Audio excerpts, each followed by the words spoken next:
vanilla strawberry milkshake.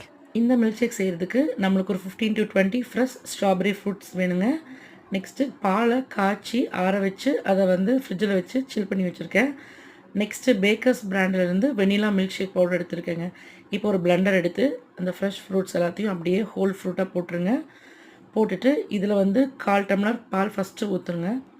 அதுக்கப்புறம் வந்து Bakers பிராண்டில் இருக்கக்கூடிய vanilla milk shake powder 2 spoon நம்ம இதில் ஆட் பண்ணிக்கலாங்க. ஆட் பண்ணிவிட்டு பிளெண்டரை க்ளோஸ் பண்ணிடலாங்க. க்ளோஸ் பண்ணிவிட்டு நல்லா பிளெண்ட் பண்ணிக்கலாம். இதில் நம்ம வந்து எந்த சுகரும் ஆட் பண்ணல, ஐஸ்கிரீம் ஆட் பண்ணல, வாட்டர் ஆட் பண்ணல. பட் இதோட டெக்ஸ்சர் பாருங்களேன் எவ்வளோ க்ரீமியாக இருக்குது அப்படிங்கிறது.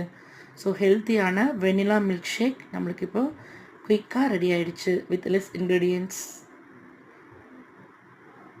Subscribe for more delicious travel